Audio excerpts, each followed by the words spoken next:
Hello everyone, and welcome to our lecture on chapter number 10, which is going to be the last chapter we are going to cover before our Unit 2 exam. So chapter 10 is on the muscular system, and pretty much it covers the anatomy of our muscles. So this lecture should be much less heavy in terms of that in-depth physiological process that we went through during chapter 9 with the contraction of muscles.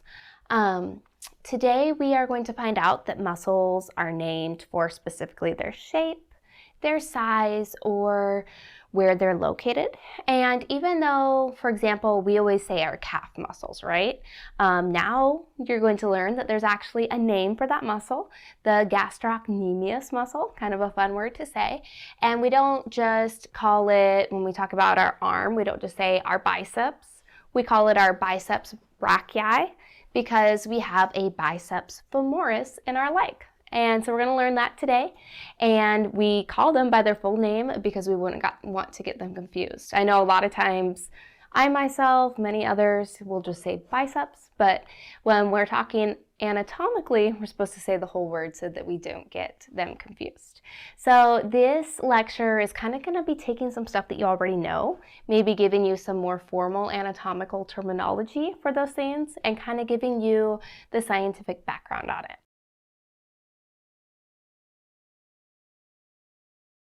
So today we're going to cover just briefly some of the key topics about muscles. So we're going to identify or explain how the name of a muscle can actually give you a really good idea of what it does or what it looks like and where it's located. We're going to talk more about that origin and insertion. I know I mentioned those back when we were talking about joints. So that's meaning where the muscle attaches on the bone and the action of the skeletal muscle. So we're going to go over just a few select ones. Those are on your muscles table, which is an assignment for this chapter as well on Lima. So feel free to pull that up now, have it in the background, and you can start filling that out actually while you're listening to this lecture. So we're also going to be learning about these terms: prime mover, also known as the agonist. We're going to talk about the antagonist, the synergist, or the fixator. So not in terms of story plots, we're going to look at them in terms of muscles. And then we're also going to talk briefly about levers. We're going to look at the 3 different classes of them, and then I'll give you an example of each of those classes in the body. So pretty much I'm just going to be introducing you to what these levers are, mention that, hey, they're in the human body, and you'll get an example of each. You can learn a lot more about levers in classes like physics, exercise physiology, but today I'm just going to give you some examples of each one of those classes in the human body, and just to kind of give you an illustration of that lever system. So let's go ahead and get started here with chapter 10.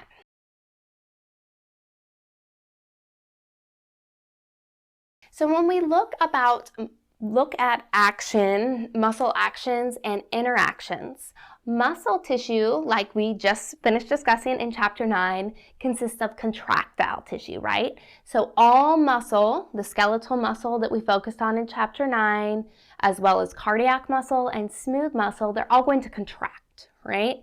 And again, in this chapter, you're going to notice we're still just mainly focusing on skeletal muscle again. So we'll talk about cardiac muscle later on in terms of the heart. Smooth muscle, that'll come into play, talking about things like the digestive system. Some of that we don't get into until Phyl 142. So if you end up taking that class next semester, you'll learn about that then.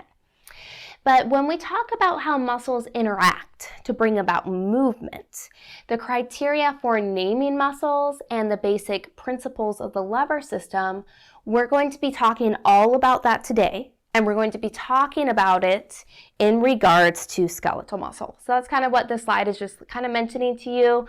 All muscle tissue has contractile tissue, but we're going to be focusing on skeletal muscle again today, just like we did back in chapter 9.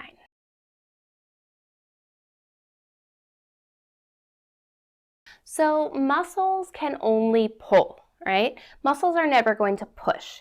And when we say pull, what we're doing is we're talking about the contractile myofilaments that are deep inside of a muscle. So when the myosin head is going to attach to that actin binding site, it's going to pull that actin myofilament. And they're not pushing it, right? They're not on that actin line pushing it along. They're attached to it and they are pulling it, right? They're pulling it towards the center.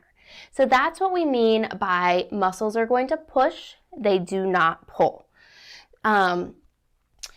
Another thing about our muscles is that muscles tend to work in pairs or in groups, which is great, right? It's always better to work, not have to work alone, right? So we have several different muscles that actually have the same action.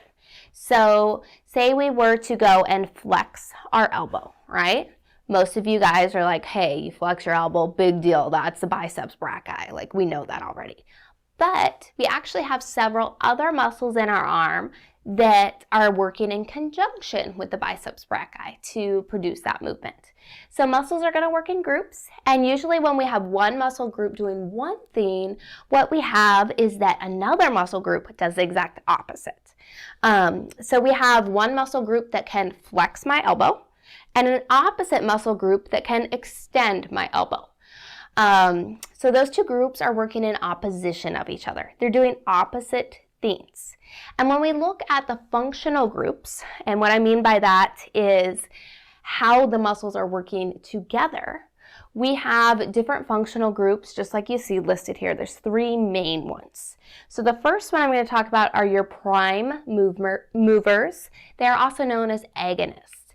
And prime movers are the ones that are in charge. They're the ones that do most of the work for whatever that muscle movement is. We have those prime movers or those agonists being in charge. That's the first functional group. Then we also have our antagonists. And the antagonists are kind of the big bad villain in story plots, right? In this case, they're just kind of the opposite to those prime movers, right? They're either going to stop or they're going to limit that prime mover's ability to act. So the prime mover is, again, that agonist. The antagonist is located on the opposite side of that joint. And if we're looking at, say, my arm, so here's my elbow joint, right? And if the biceps right here is my agonist, what is the opposite muscle on the other side of the joint? What's on the back side, that posterior side? So if we're looking at my arm, that would be the triceps, right? So the biceps is going to be the agonist, right? And the triceps is going to work in opposition to the biceps, right? So when I bend my elbow, my biceps is going to be the agonist, and the triceps is the antagonist, right? Then there are what we also call synergists. So you can see this is the third main functional group here, a synergist. And these are going to help the agonist to do their job. So they're going to add extra force. They also help prevent moving of the bone at that muscle's origin, and this is going to give the muscle more ability to do its job. They're going to add extra force, help to reduce that movement, and they just kind of help that agonist do its job, is essentially what the synergists do. And for example, so when you move your shoulder up and down or forward, we need to make sure that our scapula is staying stationary, right? So our biceps muscle and our deltoid muscle that are going to be associated with the moving of our arm are going to be attached to that scapula. So we want to make sure that scapula stays still, right? And our scapula can stay still because it has a synergist, right? So it has the rhomboid muscles that are attaching it to our vertebrae. So the rhomboid muscles in this example would be a synergist, and specifically they would be a fixator. So So fixators are going to immobilize bones, or they help prevent moving of the, they help prevent that bone from moving in any way that it shouldn't. So it kind of fixes it into place.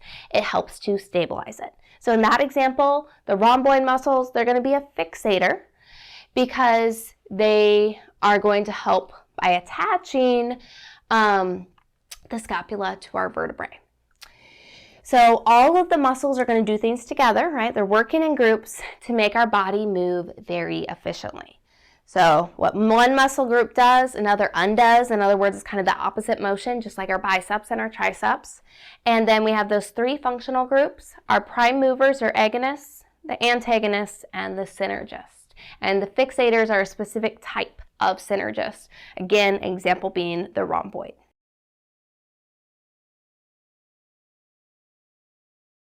So talking a little more here about our skeletal muscles and their functional groups. When we talk about muscle groups, in one movement, a muscle might be the prime mover or that agonist. But then in an opposite movement, that same muscle might be the antagonist. And then in a different movement, it could even be the synergist. So muscles have many different roles depending on the movement that's being made or that's being asked of them.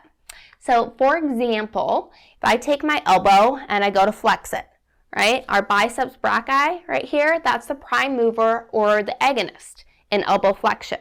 And then the triceps on the back is the antagonist. That's elbow flexion. Now if I go and I do elbow extension back behind, right? Then the triceps is going to be the prime mover or the agonist, and the biceps brachii becomes the antagonist. So depending on the movement, they can switch roles. So you need to be careful when, say, you're asked a question, is the biceps brachii an antagonist or agonist? And your response to that question should be, well, it depends on whether we're doing elbow extension or elbow flexion. So just know that some muscles may act as one of these, they may act as two of these, or they could act as all three of them. They can be all three functional groups.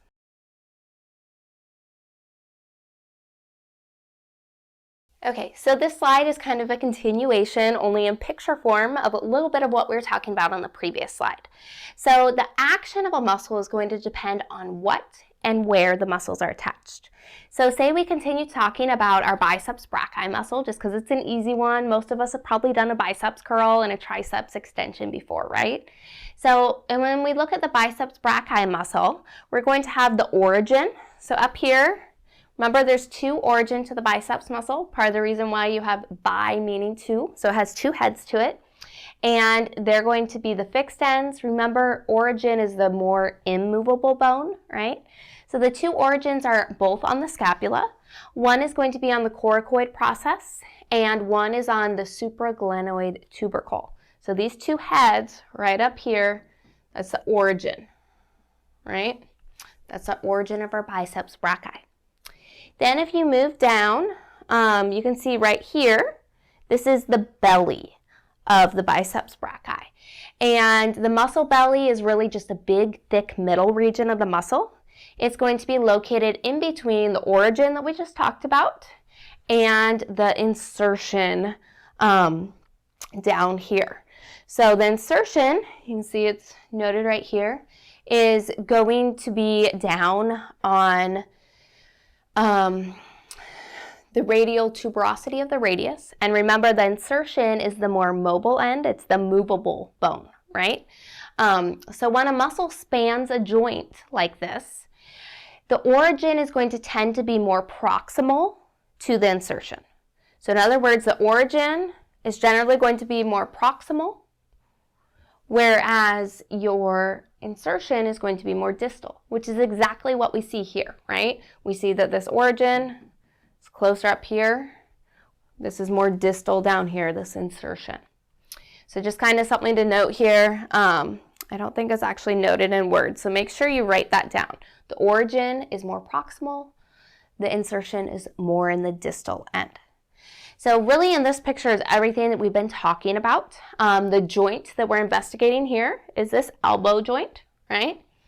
We see here that the biceps muscle, again, that biceps has the two heads up here, the origins. attaches on two different attachments on the scapula.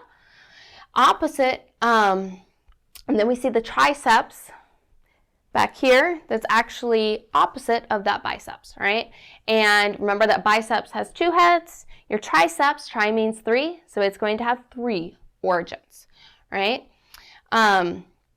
So you can kind of see the three different points here, 1, 2, 3, three kind of origins there for that triceps muscle. And the triceps also is going to attach on the scapula up here for origin, so it's going to be again more proximal. And then the biceps attaches again to the radius down here. I already told you that radius, radial tuberosity.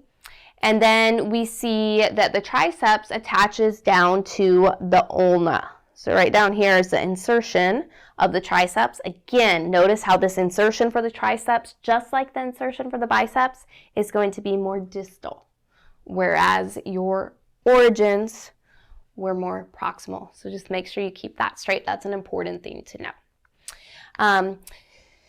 So the biceps attaches to the radius and the triceps attaches to the ulna. So they're going to cross this elbow joint, right? Which means that they both are going to move that elbow joint. So in this case, again, if we're doing elbow flexion, biceps is the agonist, and then on the opposite side, the triceps is going to be your antagonist in elbow flexion.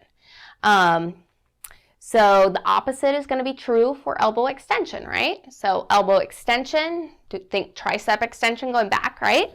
Your triceps there is going to be your agonist in this case, whereas your biceps will be the antagonist. So they just kind of swap roles there.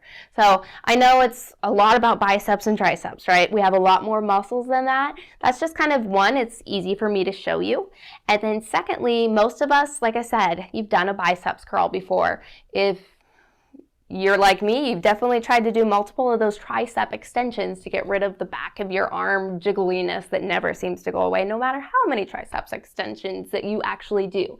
But again, just a really easy example here to show you the agonist versus antagonist, and then how they can swap roles if you're talking about a different muscle movement.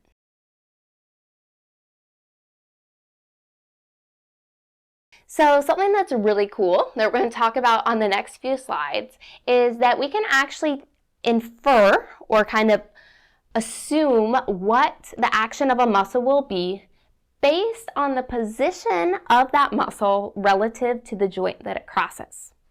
So the first example here is that a muscle that crosses on the anterior side of the joint is going to produce flexion. So you'll notice here that the biceps, right, just look down at your arm, your biceps is on the anterior side of your body, right? And your triceps is on the posterior side of your body, right? It's the back of your arm. So this is one way in which we classify muscles. We can look at whether they're anterior or if they're posterior, if they're lateral or if they're medial. So that's what we're going to be going through in these next 4 slides. So in general, the action of a muscle or what the muscle does is oftentimes able to be determined based on where the muscle is located in the body. So in general, like I said, muscles that are on the anterior or that front side of the body are going to produce a flexion movement, right? So here's a picture of your pectoralis major. This is showing you that anterior view, right? And this is on the anterior of our side of our body, and what that helps to do is it helps with shoulder flexion. So you can see here, all right? So that's helping us to flex our shoulder, right? That is your pectoralis major on the anterior side of your body. We already talked about our biceps on the anterior side does elbow flexion, right? So your pectoralis major helps with shoulder flexion, whereas your biceps helps with your elbow flexion, right? So again, generally anterior side is going, if it crosses on the anterior side of a joint, that's going to produce flexion.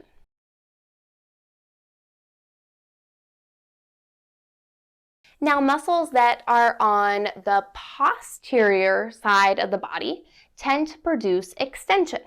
So the muscle that we're seeing here is the latimus dorsi. So again, this is that posterior view because it's going to be on the back of our body. And it's going to help to extend our arm behind our body, just like you see here in this picture, right? Helping us to move that arm backwards, all right? So in general, again, we see that a muscle that crosses on the posterior side produces extension. So the exact opposite of the anterior side producing flexion that we learned about on the previous slide. However, you probably noticed that the last picture, as well as this picture, had this lovely little asterisk here, right? So I do want to point out that these generalities of muscles, where the anterior side produces flexion and the posterior side produces extension, that does not apply to our knee and ankles. So because the reason why it doesn't apply to those is because during development, that lower limb is going to be rotated. So in the case of the knee and ankle, we actually see that the muscles that cross the joint posteriorly produce flexion, whereas those that cross anteriorly produce extension. So it's the opposite, right? So when we talk about muscles in the anterior side of the body, you should notice most of those were from the waist up, right? I was showing you the shoulder. I've been talking about my arm. And the reason for that, again, is because muscles in and around our knee and our ankle, they're going to be opposite. So again, when we were in utero, our lower leg actually rotated during development. And because of its rotation, muscles that help to flex or bend the knee, such as our hamstrings, so the hamstrings muscle actually helps to flex the knee, but it's located on the posterior part of the body. So that's an exception to this rule, right? Also, when you go to extend your knee or straighten it, the muscle that produces that movement is going to be our quadriceps, right? That's going to be on the anterior portion. So the quadriceps extends the knee, but it's on the anterior side. So those are those two big exceptions to the rule. Again, our knee, the muscles connected to our knee, as well as those connected to our ankles. So just keep that in mind. These general rules do not apply to the knees and the ankles.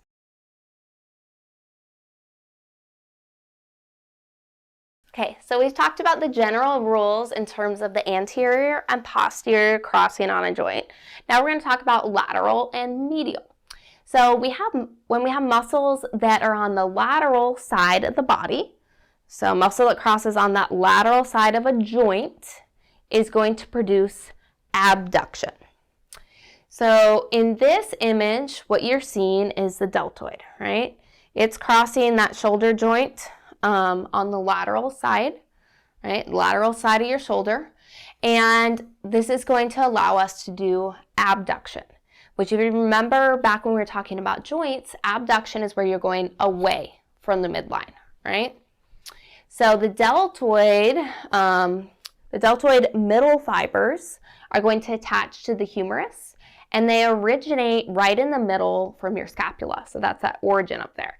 And as they contract, this is showing you kind of that lateral side of the glenohumeral joint.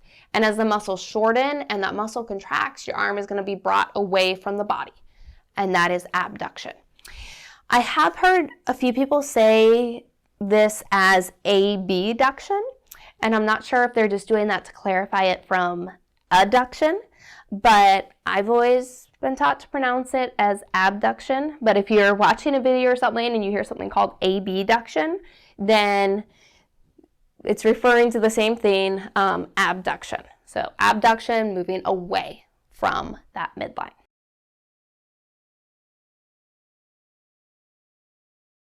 Then finally, we're going to have the muscles on the medial side of a joint.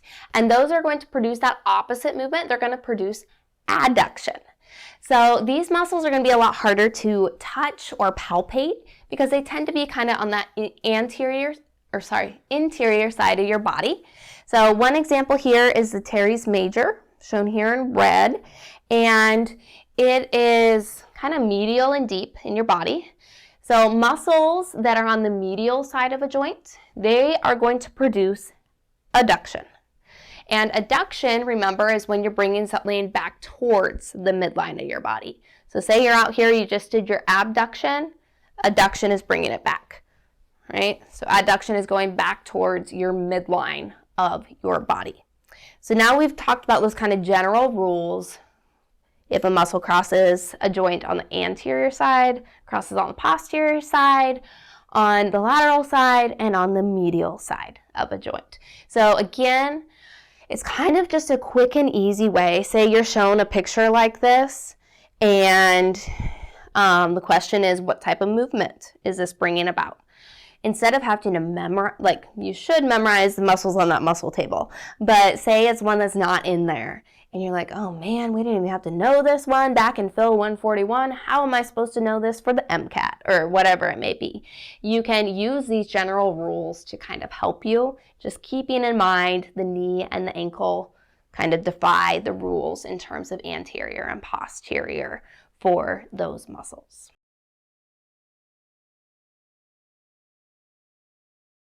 So now we're going to move on a little bit and look at naming skeletal muscles. So you're already familiar with some muscles already, right?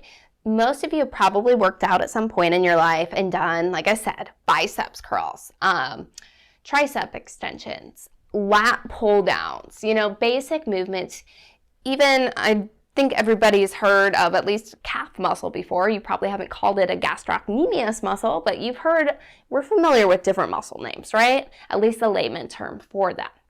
So in terms of muscles, when we name them, the muscles tend to be named based on several different criteria, which makes it a little bit difficult. So we're going to talk about some of those different criteria. They can be named based on the region, so the bone or the body region in which that muscle is going to be located or associated with. An example of this would be our pectoralis major. So this is our pectoral region, and the anatomical terminology for this region is pectoral region, right? So the muscle is called pectoralis major. So it's named for where it's located. The temporalis muscle is over our temporal area here. That's one of the muscles on your muscle chart. So is pectoralis major. Both of those are on that chart. So it's as well going to be named for where it's located, right? Because this is our temporal area. Our biceps is officially called the biceps brachii. So it's in the brachium region of our biceps brachii. And our triceps is going to officially be called the triceps brachii because it's also named for where it's located. So we can also name our muscles. This isn't the only way we name them. We can also name them based on the direction that the fibers are going to go. So that's this third one right here. So an example, rectus means straight. So the rectus abdominis, that's going to be the straight muscle fibers that if you're lucky enough to have a 6-pack or an 8-pack or maybe 4-pack, 2-pack, no pack, those are going to be those muscles that help to form that. Then we have muscle fibers, our obliques. Oblique fibers are going to run at an angle, right? And then our transverse fibers are going to tend to run horizontally, right? So those are named for the way that the fibers are going to, those muscle fibers or the fascicles, the direction that they are going to run. We also have, we'll talk about muscle shape. There are some distinctive shapes. We're going to look at muscle size, number of origins. We've already talked about that a little bit with our triceps and our biceps. Our location of the attachments. So according to the point of origin and insertion, the origin is named first. And muscle action, named for the action they produce. Several of these criteria can even be combined, making it a little bit difficult, right? So one example of that would be our biceps brachii, right? I just told you it's named for the area it's in. It's in that brachium region. It's also named for the number of origins that it has too, right? because it has two origins, so biceps brachii. So it's named for two of these different criteria. So we're going to go into more detail on the following slides and look at more examples in tables of these different naming criteria.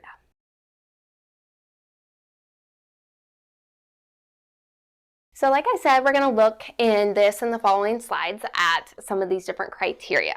So one way we can name muscles is based on the number of origins that we have. And we've already talked a little bit about this, right? Biceps muscle has the two origins on that scapula, right? So that's why bi meaning two. So biceps brachii, two origin. Then we have our triceps muscle. It has three origins. So we call it the triceps brachii. And then, of course, we have our quadriceps. Quad meaning four, has four origins. So, and again, when I say origins, hopefully you know this, but origin is where that muscle attaches to the bone, and it's generally that more immovable or non-moving bone. So that's one way that we can name these skeletal muscles, and some different examples of those that are named that way. But keep in mind,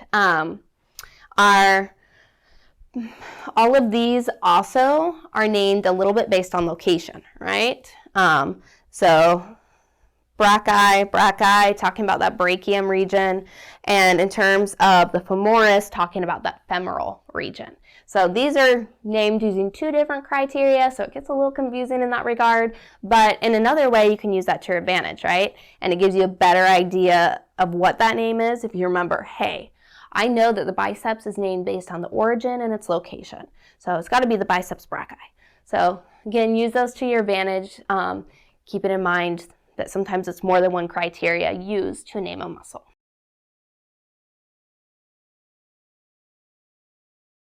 The next criteria that we're going to look at is muscles that are named based on their muscle size.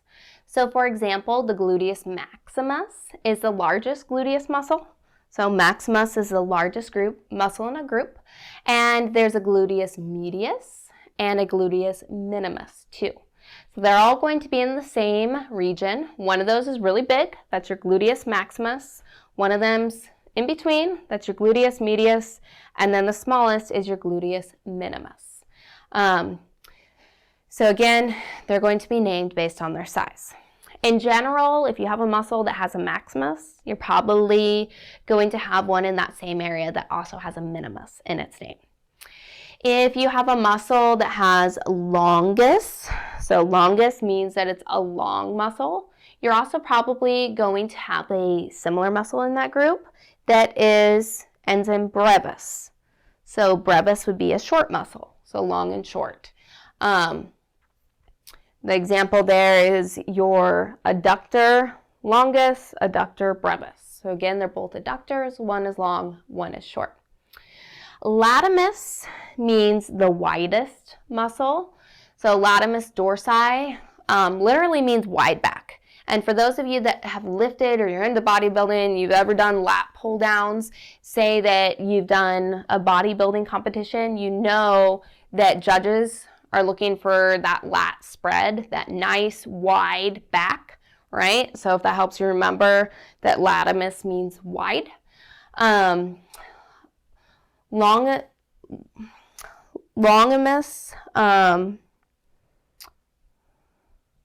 longimus is going to be long, and then latimus, we just covered as the widest. We also have our major and minor. Those are generally going to come in a pair too, right? So major is going to be bigger, minor is going to be smaller. So pectoralis major, we've already talked about in this lecture. You also have a pectoralis minor that is smaller. And then we also have vastus, which means great. So our vastus lateralis is actually the largest of our four quadricep muscles. So again, we can name our muscles based on size. So definitely make some note cards of these different terms to help you. Again, you'll see some of these in that muscle table. Right off the top of my head, I know for sure that you have your pectoralis major in that table. That might be the only one on here that you actually have in that table. I can't remember if I put the vastus lateralis in there, but it definitely, especially as you move forward in classes, knowing these different terms and what they mean is going to be super helpful.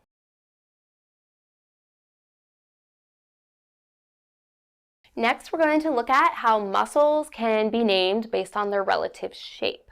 So I already talked a little tiny bit about the deltoid muscle. I've mentioned deltoids before. Deltoid in Latin actually means triangle. So really our deltoid kind of looks triangular in shape. Our rhomboid muscle, I mentioned that one earlier as a fixator, right? So it's in our back and it's kind of shaped almost like a parallelogram. It's kind of diamond shaped. And so that's what a rhombus looks like, right? So rhomboid is going to have that kind of diamond. It's like a square without those 90-degree angles, right? If you remember back to geometry. You can see these other ones here too. Orbicularis, that's the orbicularis oris is on your muscles table. That's going to be circular in shape. Gracilis, I've mentioned before, that's very slender in shape. I don't think these other ones are actually in your table. We've talked about our trapezius before, our traps, right? Those are going to be trapezoid shaped. So again, we can use the shape of the muscle to name it as well.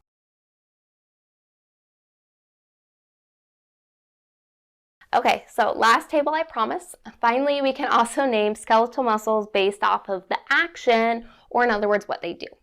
So when we look at some different examples of this, we have our extensor carpi ulnaris. This is going to extend our wrist carpi. We also have the flexor carpi radialis. This is going to flex our wrist. We also have abductor, adductor magnus. We talked a little bit before about supinating and pronating, right? So supinating is turning your palms anteriorly, pronating is turning them backwards, right? So again, we can just use the actual action of that muscle to name it. So as you can see, muscles can be named on many different criteria, and knowing why and how they're named can actually help you to figure out where they're located and what they do. So we've talked about the biceps brachii and how that's actually named for 2 criteria, right? It's named for anatomical location, being on that brachium part, right? And it's also named for the number of origins, 2, bi meaning 2. Additionally, the gluteus maximus is named for size, and it's also named for location because it's in that gluteal region, right? And it's very large, so it's a maximus. So that's why, if you remember clear back in chapter 1, we were introduced to some of this anatomical terminology. And as you can see, here we are in chapter 10, and we're still using anatomical terminology, posterior, anterior, distal, proximal, all of those terms, because we really have been using it in every single chapter. You're going to need it even as you move forward in your studies, especially from a clinical standpoint, if that's the direction you're going. So make sure you know that anatomical terminology.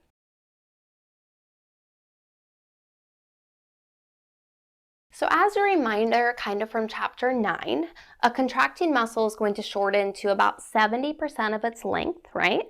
And our muscles contain these things called fascicles. Those are the big bunches of muscle fibers, and those fibers are going to tend to run in specific directions.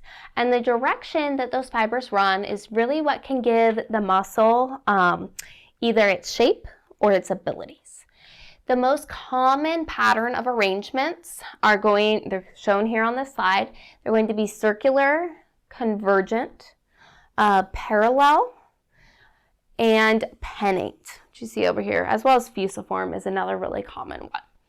So circular, pretty easy here, kind of to determine what it looks like. It looks like a circle, right? And we actually have circular muscles around our eyes and our mouth. Convergent muscles mean that all the parts of the muscle are going to converge into one small area. So you can see an example of that one is the pectoralis major. So all of the origins of the pectoralis major are going to converge or come together in one small area. We have fusiform muscles, and what that means by fusiform is they kind of look like spindle-shaped, meaning wide at the middle, narrow at the ends. Think of like what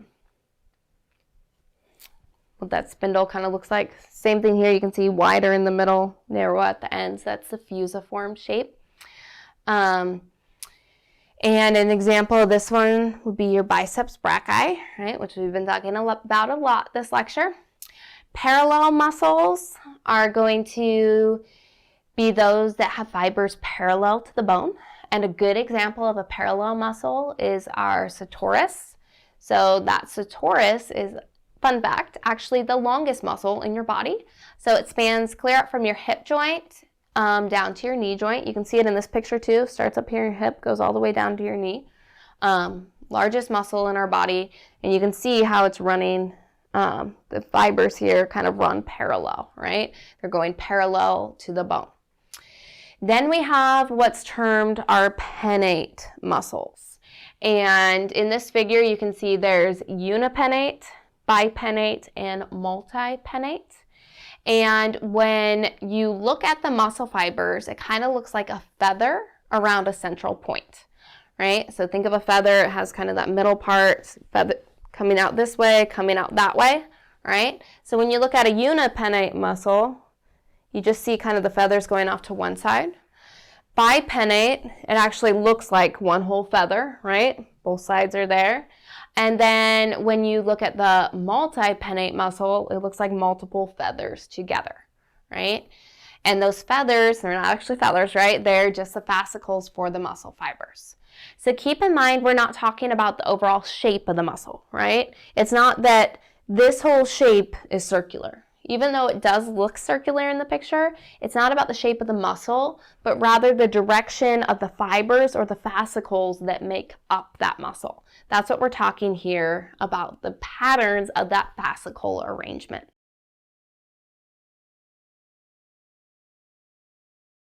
Okay, so just kind of following up on that fascicle arrangement.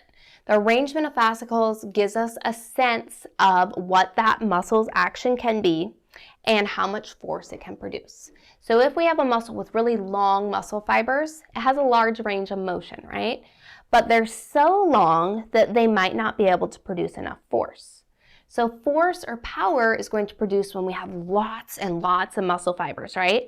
And that makes sense, right? When we have thousands of muscle fibers and they get all that information, they get the information from the brain to contract at once, thousands of muscle fibers contracting at once produces a lot of force compared to, say, just 200 muscle fibers contracting at once, right? More muscle fibers you have, the more force you can produce. So now the muscles, say the circular ones around our eyes, we don't have a lot of muscle fibers in those, right? We don't want to blink our eye with crazy force, right? We want to lightly blink our eye, right? We don't want our skull to explode from the force of our orbicularis ocelli contraction, right? Those are the muscles right around the eye. We'll talk about those towards the end of this lecture. So there's just a few muscle fibers. We don't need a lot of power, right? When we look at the most powerful muscles, we see that those tend to be the pennate muscles because they have the most fibers. Examples of pennate muscles are things like our deltoids. Our deltoids are going to be multipennate. They have lots and lots of muscle fibers, right? Additionally, we're able to do a sit-up or a crunch or a plank because our rectus femoris is a bipennate muscle. So the more muscle fibers that we have, the more force that muscle can produce. So again, those fascicles are going to determine that muscle's range of motion and the amount of movement when that muscle shortens. And power depends on the number of muscle fibers. So more fibers means more power.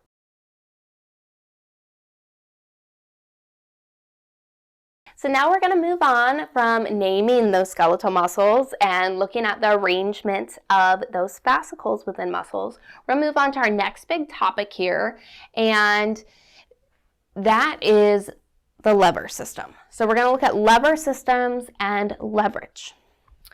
When we look at levers, most skeletal muscles are actually going to move using leverage.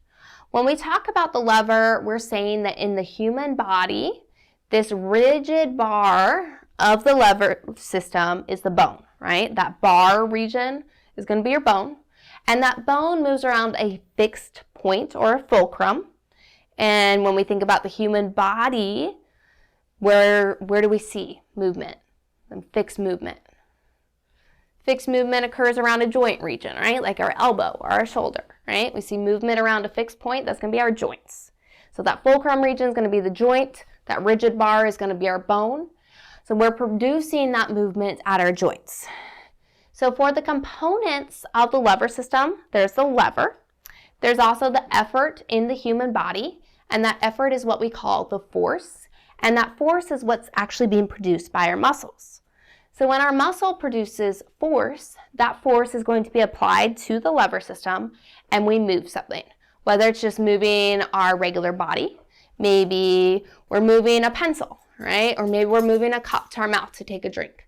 The effort produced by the muscle is what moves that load or that resistance or whatever it is that we're holding.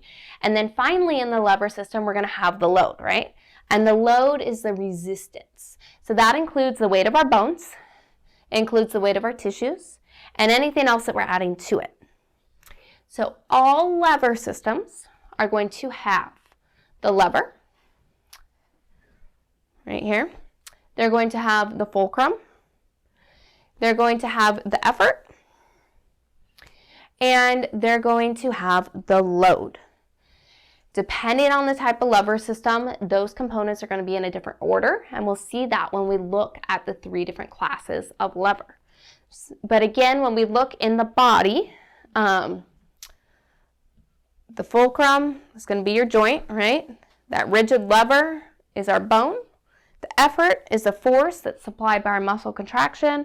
The load is everything we're moving, that resistance, the bone, the tissues, any added weight. So we're going to talk more in these following slides about levers. We're going to look at the 3 classes of levers and some examples in the human body.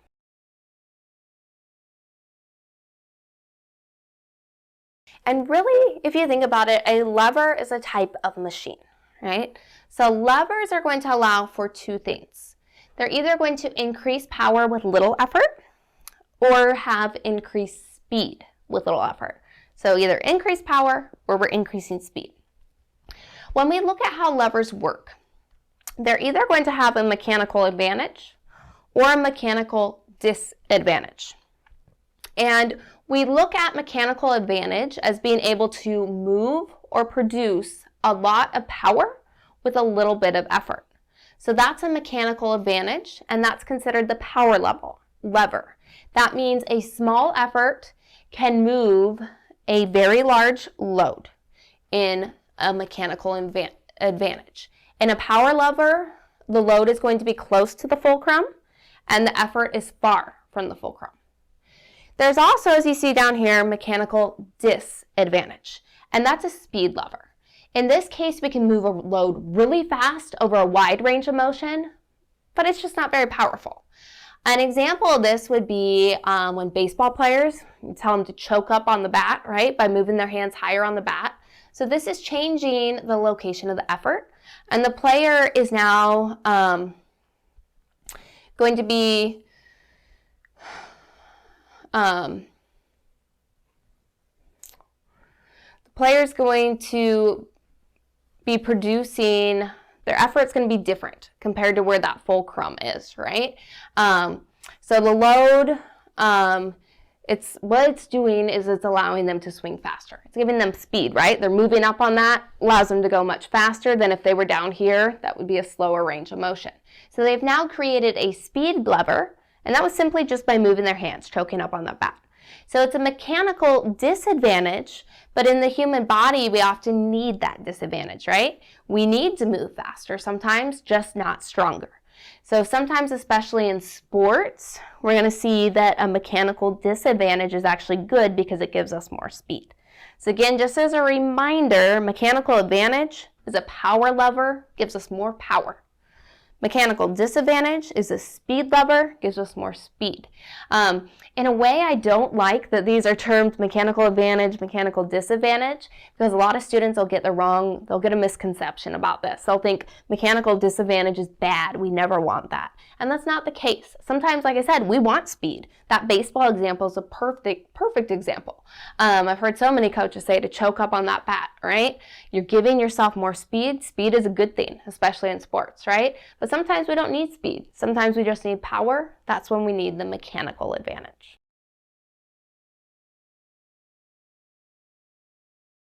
So this figure here is illustrating what we just talked about on the previous slide, right? The benefits gained by using a machine is going to be measured by a ratio called mechanical advantage. And mechanical advantage, again, is a measure of how many times a simple machine can multiply an effort applied to a load. So when a lever operates at a mechanical advantage, like you see the one right here, this is going to be a power lever. So this is going to be slower, but more stable, and it's used when strength is a priority. When a lever operates at a mechanical disadvantage, this is termed a speed lever. The force is lost, but the speed and the range of motion are gained. So mechanical advantage, you can see here, the load, this big boulder in this case, is going to be close to the fulcrum, this fixed point, right? With the effort over here very far from the fulcrum, right? Load is much closer to the fulcrum. Load is moved very rapidly over a large the small effort that this person is putting forth is able to move this large load because, again, this is a power lever. There's a lot of power there, right? Gives us a lot of strength. In terms of a speed lever, what you see is that the load now is far away from the fulcrum. So exact opposite of what we saw here, right, where the load was close to the fulcrum. Here the load is very far from the fulcrum, and the effort is close to the fulcrum, right? So the load is going to be moved very rapidly in this case over a large distance. So this offers us speed and a wider range of motion. So over here, our power levers, these are great for humans, right? We can get lots of work done with little exhaustion. But over here, our speed levers, this is also good for humans, right? Because the load is moved very rapidly over large distances, and it offers a wider range of motion. It's a disadvantage in relation to power. That's the only reason why we use that word disadvantage there. So if we don't care about power, it's not bad at all, right? So both of these can be good for us, right? We like both of them. It just depends on whether we want that power or we want the speed.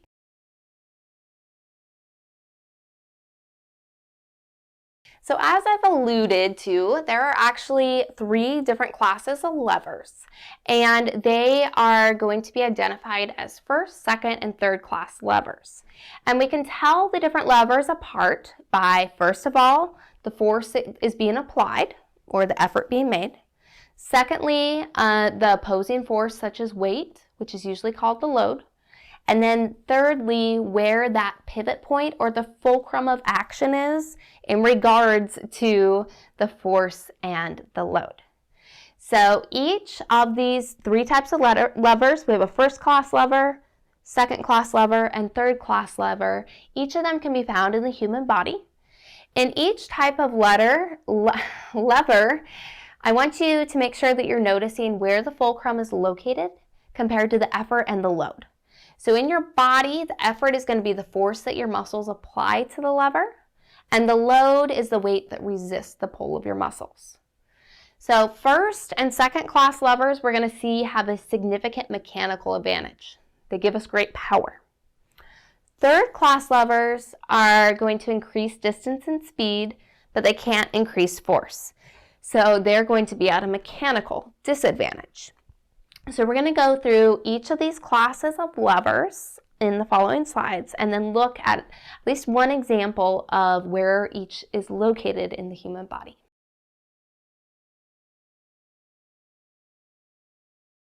So starting off here, we have what are termed our first class levers.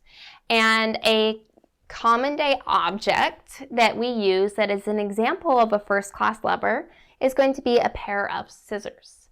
So the fulcrum is in the middle right here, right, where that screw usually is to hold the scissors together. That's your fulcrum, right? It's in the middle between the load and the effort. So where would we see this in the human body?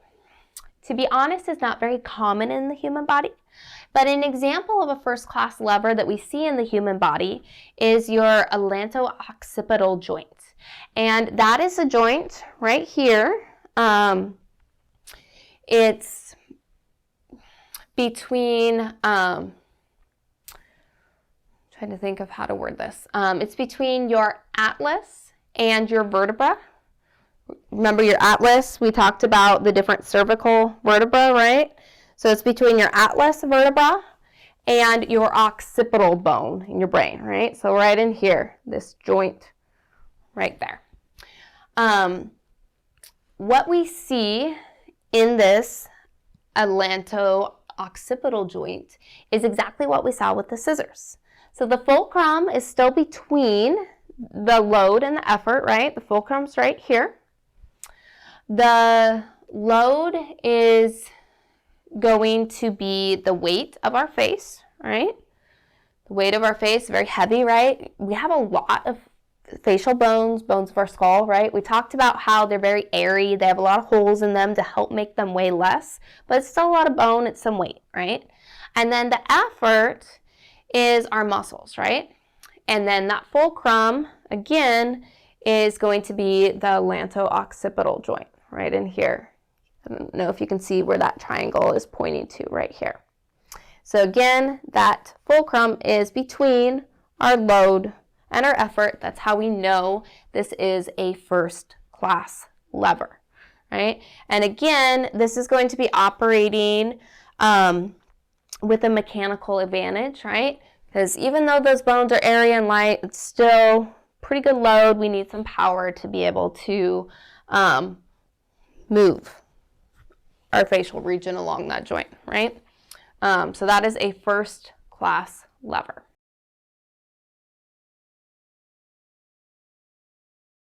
Next, for our second class lever, we see that those components of the lever have switched order. So in a second class lever, the load is now going to be in the middle, right? Load is in the middle instead of that fulcrum being in the middle. The load is between the fulcrum over here and the effort. So an example used in regular world terminology, common thing, would be a wheelbarrow, right? So in the case of a wheelbarrow, that fulcrum is the wheel, right? Your load is whatever inside of your wheelbarrow, and then these handles, that's where you put that effort, right, to push it. And a second class lever has a major mechanical advantage. You can use a little effort but produce a lot of force. I can attest to this. I've pushed many a wheelbarrow full of rocks, and I would not have been able to move all those rocks at the same time with just muscle strength, right? Using the wheelbarrow as a lever was super helpful, right? So these second class levers have a good mechanical advantage. Takes a little bit of effort to move more than you would be able to move normally. Produces a lot of force. So they're not super common in the body, but one that we do see in the body is actually one when we stand on our tippy toes. So if you're watching this and there's somebody else in the room, pause the lecture really quick and go and get them. Okay, so this is fun. So hopefully if you have somebody else around you, even if like you're a parent and it's one of your kids, they'll think this is fun too, I promise. So I challenge you, whoever you found, or even like if you don't have anyone by you right now, maybe find someone later, tell them to stand up on their tippy toes. So stand up on tippy toes, then put your hands on your shoulders and try to push them down. You could be bigger and taller than them. Like this could be a kid that you're trying to push down, but you're gonna have a hard time pushing them down. And the reason why is because when they stand on their tiptoes, they are using a second class lever. So in the second class lever, the load is between the fulcrum and the effort, right? So the fulcrum is the joints of our toes, right? So that's our fulcrum, touching the floor. The effort is out of the calf muscle, our gastrocnemius muscle. It's a very strong muscle, and we use it every single time we take a step, every time we jump, every time we walk, skip, hop, etc. And then the load is going to be the weight of our body, right? And a second-class lever system produces a lot of force, but with minimal effort. So you're going to find that person that you're trying to push down, pushing on their shoulders, they're not going to be gasping for air. They're probably not going to be struggling against you. They're just going to be standing on their tippy toes because they're using a second-class lever, and that gives them a great mechanical advantage.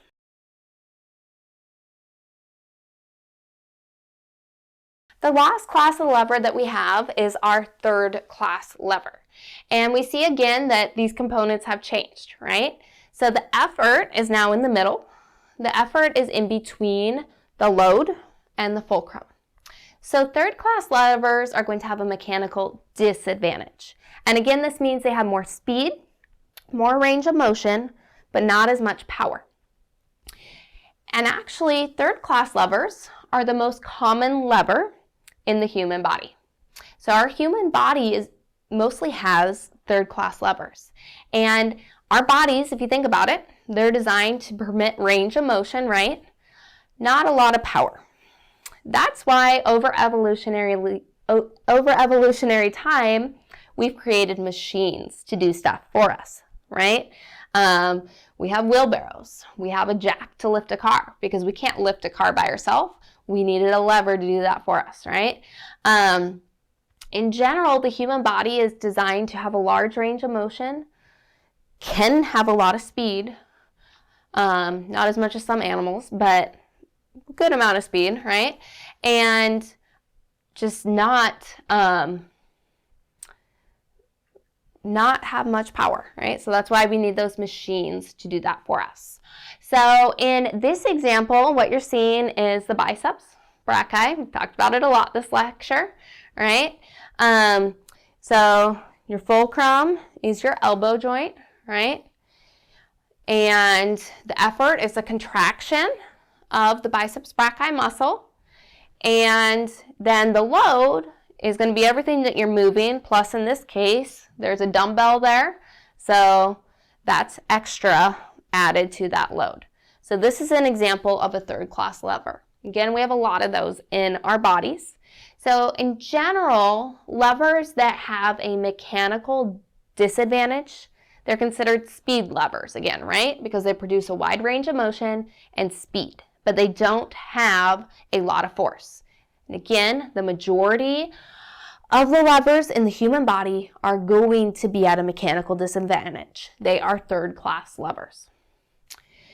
Then when we have levers that operate with mechanical advantage, they're considered power levers. And they're slower, but they can produce a lot of force, and they're more stable. And we don't have as many examples of these first-class and second-class levers that operate at a mechanical advantage in the body. We looked at a couple of them, but again, the majority of the levers in our body are going to be third-class levers.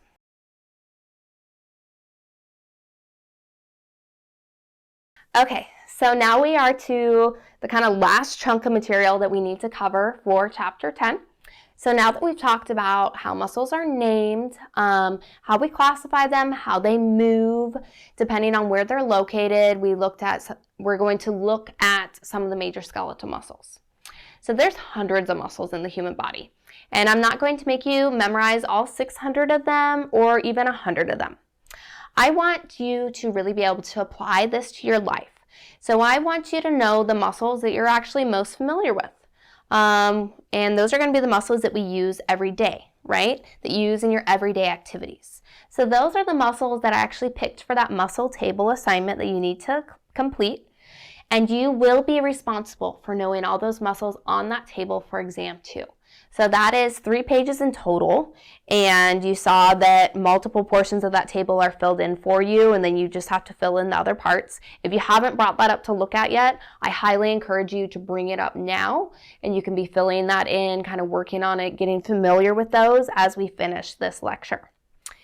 So in general, when you describe skeletal muscles, you need to say where they're located in the human body. You need to describe their attachments, meaning their origin and their insertion, and describe their action. So we discussed actions a lot back in the joint chapter, but now we're talking about how those actions are being produced by muscles. And while it's very important to understand that muscles only contract when they receive nervous stimulation in the form of an action potential, I'm not actually going to require you to know the names of the nerves that help muscles to act. There is actually a specific nerve for every single muscle, and each has a specific name. And that's a lot, right? So that's for a more advanced class. So you'll notice that's not in your table, right? Because you don't need to know that. You won't have to know the nerve innervation names for exam 2, but you will have to know those muscles in that muscle table, right? You're going to need to know their origins, their insertions, and what their action is for each of those muscles. So again, go ahead and pull that up now if you haven't already, because we'll be talking about some things you can actually fill that in as you're listening to this lecture.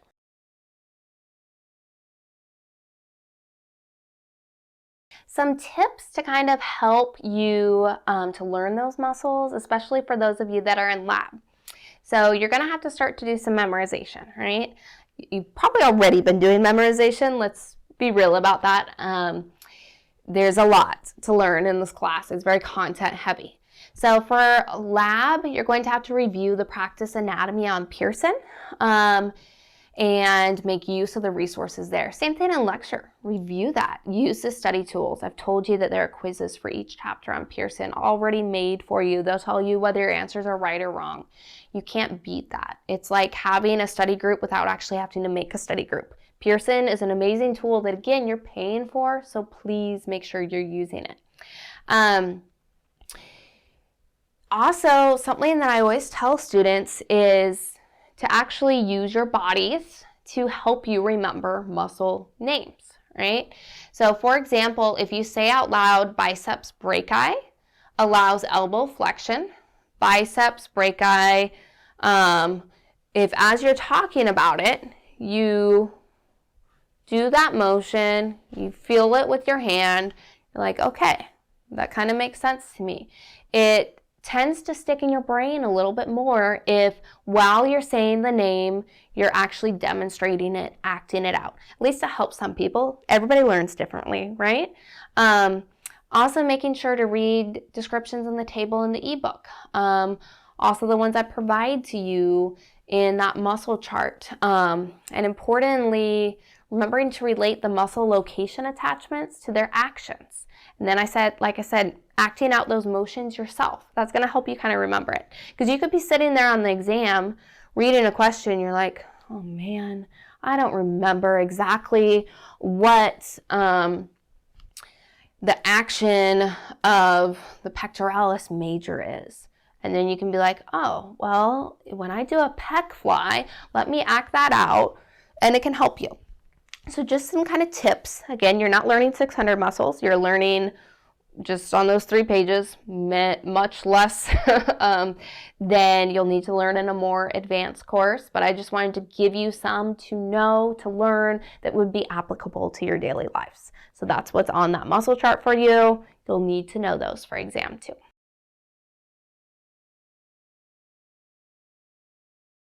So I like this picture here because it does show you the crazy amount of muscles that we have. It shows the superficial images, and so over here you can see the superficial, and then it goes deeper as well. And then over here, so this is anterior. This is showing you the posterior view. So we have a lot of muscles, all right? We have muscles superficially and then those that are underneath them. So if we just looked at a muscle on our own, we wouldn't know whether it's deep or superficial. So that's why I like this picture. You can begin to kind of see the relationships of the muscles compared with one another. So again, feel free to pull up that muscle chart assignment for this week and work on it as we're going through this lecture, because we're about to start the slides that are going to contain a lot of those muscles you need to know for that muscle chart. And just a kind of misnomer, I'm not going to go through every single muscle on that table, because I do want you to have to do a little bit of homework on your own too, right? I've just noticed sometimes when you have to look things up on your own and it's not easy, or in other words, you're at least having to put 5 minutes of your time into it, then you're maybe going to remember it a little bit more than if I was to hand you a filled out muscle table and said, hey, know this. So even by just having to listen and type it out or write it in, that's going to help you remember it a little bit too. So we're going to start going through those different muscles that you need to know next.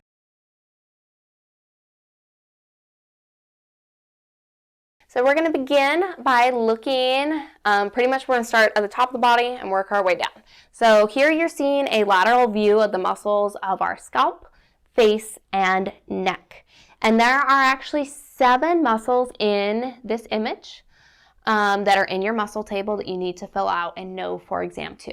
I'm going to go through most of them on this slide, but not all of them. So again, you'll have to look up. I think it is one that you'll have to look up by yourself. You'll also have to look up like the origin and insertion as well too, but at least you'll know where that muscle is at and kind of the function of it. So when we look at the muscles of mastication or our chewing process, right? We have 4 pairs that are all innervated by cranial nerve 5. They're going to be the prime, in terms of the prime movers of our jaw closure, so closing your jaw, that's going to be your temporalis, which is right here, and your masseter, which is right here. So those are functioning in jaw closure. When we look at what's actually helping us to chew, that's going to be your buccinator. And I tried to put kind of boxes around these to help you, kind of remind you again that you need to know them for exam 2. So hopefully, even if you don't catch it as you're listening to this and you're like, oh, I just want to go back, should be pretty easy to go back to these slides and know which ones are on that table and help you fill that out later too. Additionally, we have our orbiculus, ocelli right here. I talked about that when we were talking about those circular muscles, right? There's circular muscles around our eye right here. And those help to close the eye. So in other words, those help us to blink. So it's allowing us to blink. Our epicranius, it's pointing out right here, right? So you have those 3 regions for this epicranius. This is going to allow us to raise our eyebrows. The masseter, as I already talked about, helps to close the jaw. And again, that buccinator helps with chewing. Over here, you're seeing, I already talked about the orbicularis ocelli, helps us to blink our eyes. And then another one of your muscles that's on your chart is your orbicularis oris, which allows you to pucker your lips. So you can see it pointed out right here on the diagram. So it allows you to do like a fish pucker of your lips. So again, a lot of those are on that table, so you at least will know the action and kind of the location of those muscles.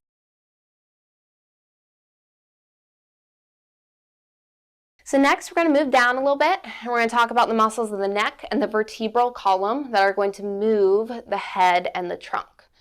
So there's only one here that you need to know that's on your table, right? And that's your erector spinae, or erector spine. And this allows back extension, and this is what hurts and if you've ever had a back spasm. It allows us to extend the vertebral column, allows us to laterally flex our vertebral column. So really important muscle right here. So erector spinae. That one again is in your table.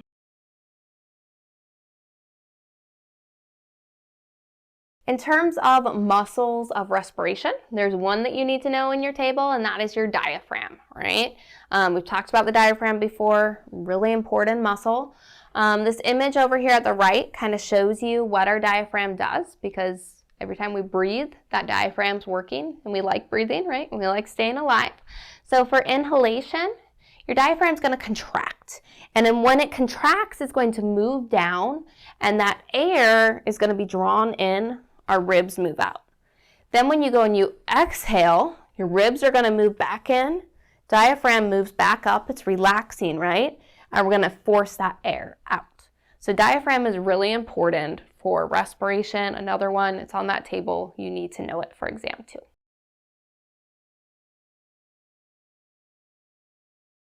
So moving down now into the muscles of the abdominal wall, there are 4 paired muscles. There's going to be our rectus abdominis, external obliques, internal obliques, and transverse abdominis.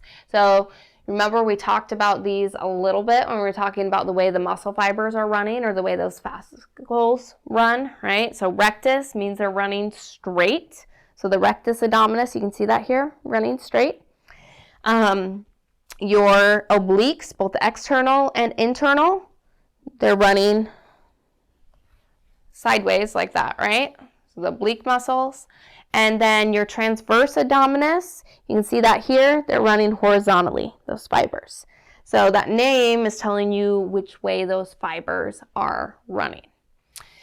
So in terms of kind of the action of these muscles, the rectus abdominis is going to allow kind of forward flexion. Our external obliques allow forward flexion as well. They also allow a lateral flex and a rotation. Same thing for our internal obliques.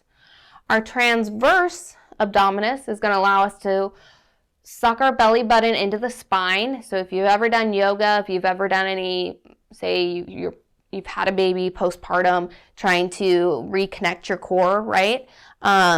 You probably have heard that whole push your belly button into your spine. So it's that compression to try to target those transverse abdominals. So in terms of the action of all of these muscles, these 4 together, if we were to summarize it all, they allow lateral flexion and rotation of the trunk. They help promote urination, defecation, childbirth, vomiting, coughing, and screaming. So you've heard before, your ab muscles are really important. They really are. They allow a lot of different things to occur.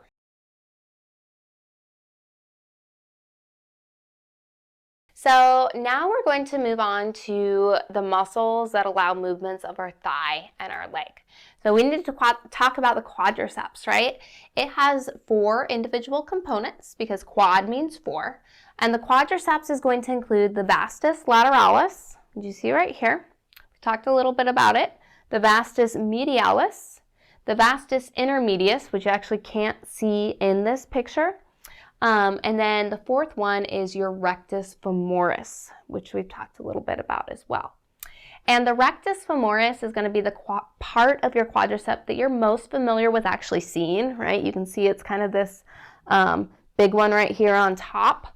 So when you take and you straighten your knee and you flex, the little bulge that's above your knee, that nice contracted muscle is going to be that rectus femoris. But all of these muscles have a similar origin and insertion. So when we go to contract our knee, we're going to see that rectus femoris on top, but they're all working to do that movement. We also have our gluteus. So gluteus maximus, I think, is the one you have to know for your chart. This is a major thigh extensor, especially when we are moving. Our hamstrings as well are really important muscles in our legs. So the biceps femoris, part of our quadriceps, or sorry, not quadriceps, part of our hamstring, is going to be lateral. The semis, you can see the semitendinous and the semimembranous. Those are going to be medial. And what these hamstring muscles allow for is thigh and hip extension, as well as leg and knee flexion. Again, really important muscles here for our thighs and our legs because we all like to walk, we all like to move, right? Really big muscles in our legs, well, the ones that we're talking about are big muscles in our legs allowing us to do a lot of movement.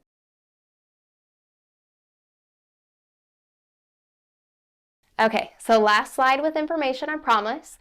Finally, we have the muscles of the leg that allow for movement of our ankles and our toes.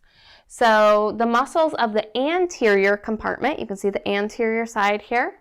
Primary ankle dorsiflexor is going to be your tibialis anterior right here. So the tibialis anterior is on the anterior part of our shin, right? And it produces ankle dorsiflexion. And ankle dorsiflexion is if you're standing on your heels, pointing your toes up to the sky. Like say you're doing a toe raise. I know you can't see my toe in the video, but take your foot, try to do a toe raise. That's going to be ankle dorsiflexion. When we look at the muscles of the posterior compartment of the leg, they're going to act to plantar flex the ankle. They're all going to be innervated by the tibial nerve. You don't have to know that though. And they are divided into superficially the gastrocnemius, which you see right here, and deep is the soleus. So the gastrocnemius and soleus, they're both going to allow you to do plantar flexion. So I think pretty sure you have to know all 4 of those for your table. So or 3 of those. So gastrocnemius, you can also see it here, right? That's your calf muscle. Then you have your tibialis anterior. That's going to allow you to do dorsiflexion. And then your soleus and your gastrocnemius allow you to do plantar flexion. And that's all for the muscles that you need to know. You'll notice there were a few that I didn't cover that are in that table, that you'll have to look up all the parts of that on your own. But I promise that table probably looks intimidating when it's blank. But once you start to fill it in, I think you're going to realize, hey, I use these muscles every day mostly. I can do this. So I promise it's so much better than learning 600 of them. It's so much better than having to learn the different nerves that innervate those muscles too. So definitely doable. Start learning it now. You have a little bit of time, not a lot of time, but definitely start learning that to get ready for exam 2.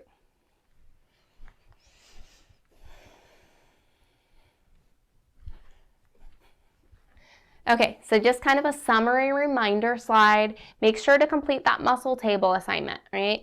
Of all the ones that you skip, make sure you don't skip this one, right? Because you're going to need it for exam 2. Make sure you know the muscles, know everything on that table for exam 2. Make the note cards. Do whatever you need to do to learn that. Everybody learns differently. If you need to just do the motions yourself, do that. If you need to take your significant other, your parents, your children, whoever it is, have them act out motions, make it a game of charades or whatever, do that. Whatever helps you to learn those muscles.